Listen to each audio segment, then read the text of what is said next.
Kenya remains steadily on course in pursuit for the certification of low-carbon tea, which would see the world's leading tea exporter exploit and target new global markets as it seeks to double forex earnings from tea from the current 215 billion shillings annually within the next 10 years. As Weekly Forex reports, Kenya, Germany and China are jointly conducting a feasibility research on green production and processing of tea in the 71 tea factories across the country in what stakeholders reckon is a promising step towards attaining low carbon. Tea remains a significant forex earner for Kenya, accounting for about 23% of forex earnings annually. This translates to about 2.4% contribution to the country's GDP. When we talk about the products that get out of this country, 26% of the total exports that go out of this country, is tea. So tea is a very important crop.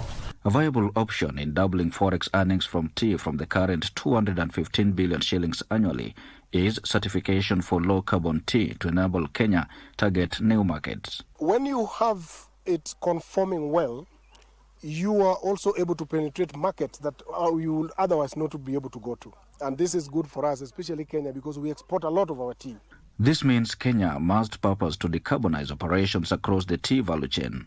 KTDA Foundation General Manager Sudi Matara says this process begins by replacing the 60-year-old tea variety that is currently being grown by the over 700,000 smallholder tea farmers in the country. If you look at the tea that we have, it's almost 60 years.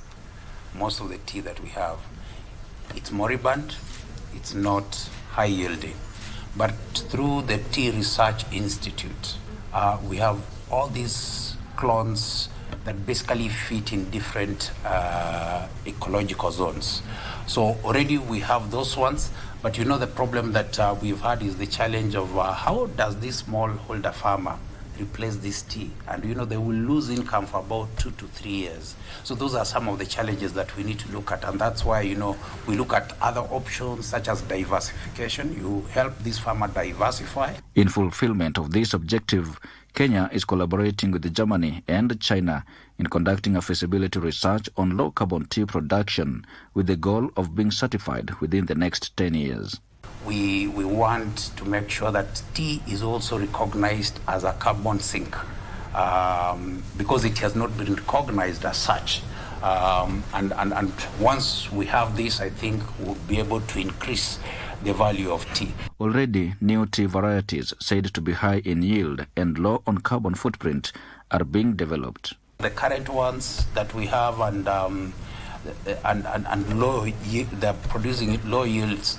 It's about less than even a kg.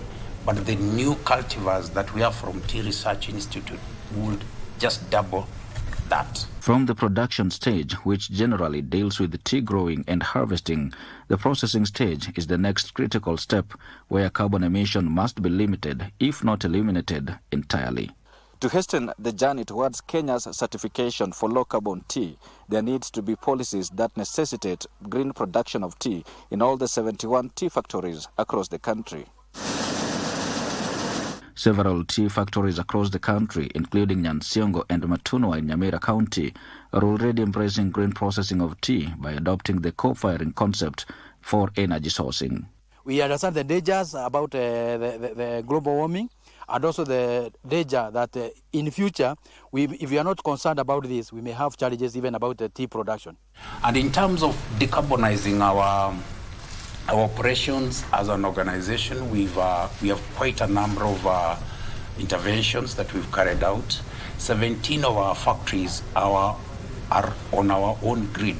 We do not depend on the Kenya Power to give us electricity.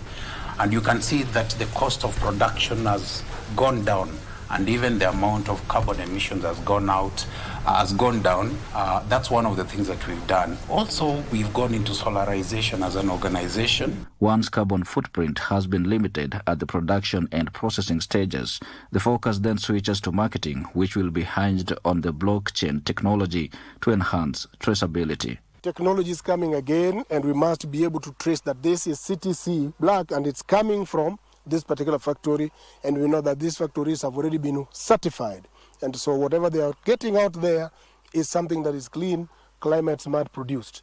The journey towards attaining certification for low carbon tea is currently at the feasibility stage, but stakeholders are adamant that with the right policies and interventions, Kenya will not take long to get there. For Channel 1, I am Wycliffe Okech.